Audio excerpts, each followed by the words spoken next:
Hey, how's it going, guys? It's Garrett coming to you live from Daily Divers. It's your Daily Dive Disciple. So we got a really cool one here today for you. This one's kind of going over what I recently was just shown, and it kind of relates to Genesis too, which I'll show you. Two Immanuels, which is actually pretty cool.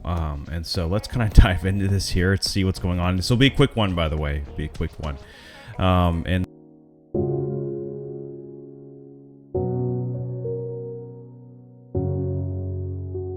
so right off the bat, Isaiah 7:13 through 16. Most people kind of know of this passage.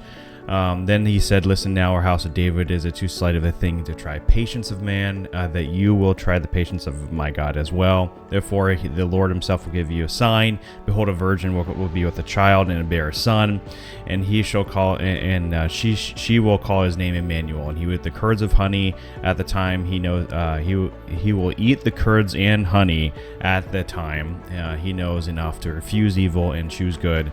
For before the boy will know even to refuse evil and choose good, the land whose kings you dread will be forsaken." So, so we're, just so we know that's Jesus, right?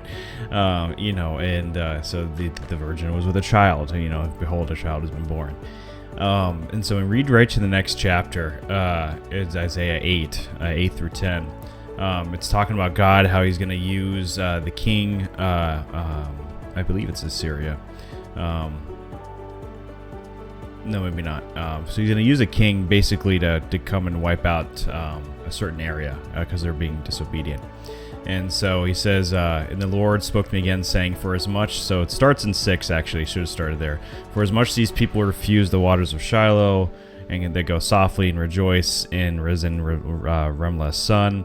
Now therefore, hold, the Lord will bring up on them the waters of the river, strong and many, the king of Assyria, even the king of Assyria in all his glory, and he shall come up over the land of the channels and go over all his banks." And it says, "He shall pass through Judah, and he shall overflow and go over, and he shall reach even the neck of the stretching of his wings, and shall fill the breadth of thy land, O Immanuel." So God is using someone that it's, he's basically using someone to do this, right? That it's him, passing judgment. But he says, "O Immanuel." So he calls himself Immanuel. And then he says, "Associate yourselves, O ye people. You shall be broken into pieces and give ear, all ye far countries. Gird yourselves. And ye shall be broken into pieces and gird yourselves. You shall be broken into pieces. Take counsel together and may come to naught. Speak the word and shall not stand, for God with us." Basically, God is with us, as it says there. And so let's we can dive into the Hebrew, right? And so here's what it means. So we'll go to this one first. We'll go to the Immanuel on this one. So let's do this one first. So this is the Hebrew. Remember, you read this way, you read that way.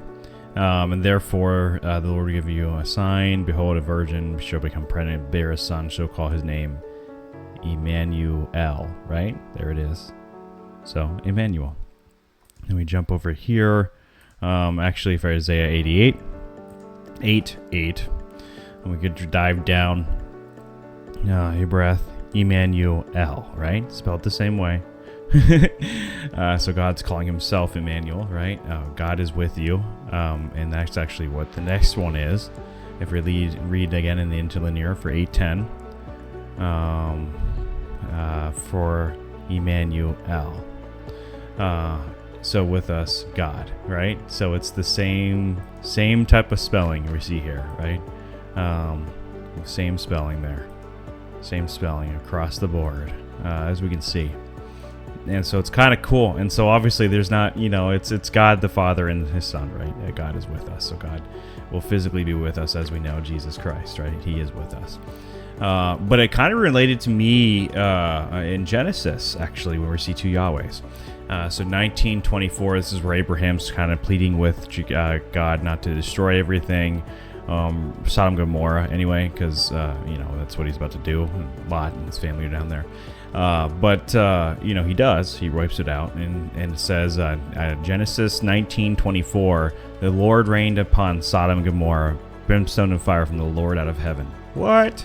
What do you mean by that, God? There are two of yous? And so Yahweh rained on Sodom and Gomorrah brimstone and fire from Yahweh out of the heavens. There you go. Two Yahwehs. And so obviously one of them is Jesus and God the Father, right? And then when we read on to Genesis 16:7, this is kind of pointing to, obviously there's, we have a Trinity here, two different Yahwehs, and then the angel of Yahweh, as we find, Malach Yahweh, right? And so, 1, 2, 3, right? There's a way to defend the Trinity even in the Old Testament. So, two Immanuels. Does that mean there's, it's basically God the Father, obviously, he calls himself Immanuel, but then also the child being born, what we call it Immanuel. So there you have it. This is a good way to kind of defend the Trinity from the Old Testament, and kind of see where things lie there. It's pretty cool. I was amazed to kind of see that. And then if this helps you, please like, comment, share, subscribe, follow. Being suppressed, of course, but I'm trying to do more. I just started a TikTok as well, so I should probably get that icon up here too. But anyway, if this helped you, please share, like, subscribe to the next one, guys. I try to make them shorter for you. This one is only about six and a half minutes, so making progress. But have a great day, guys. See ya. Bye-bye.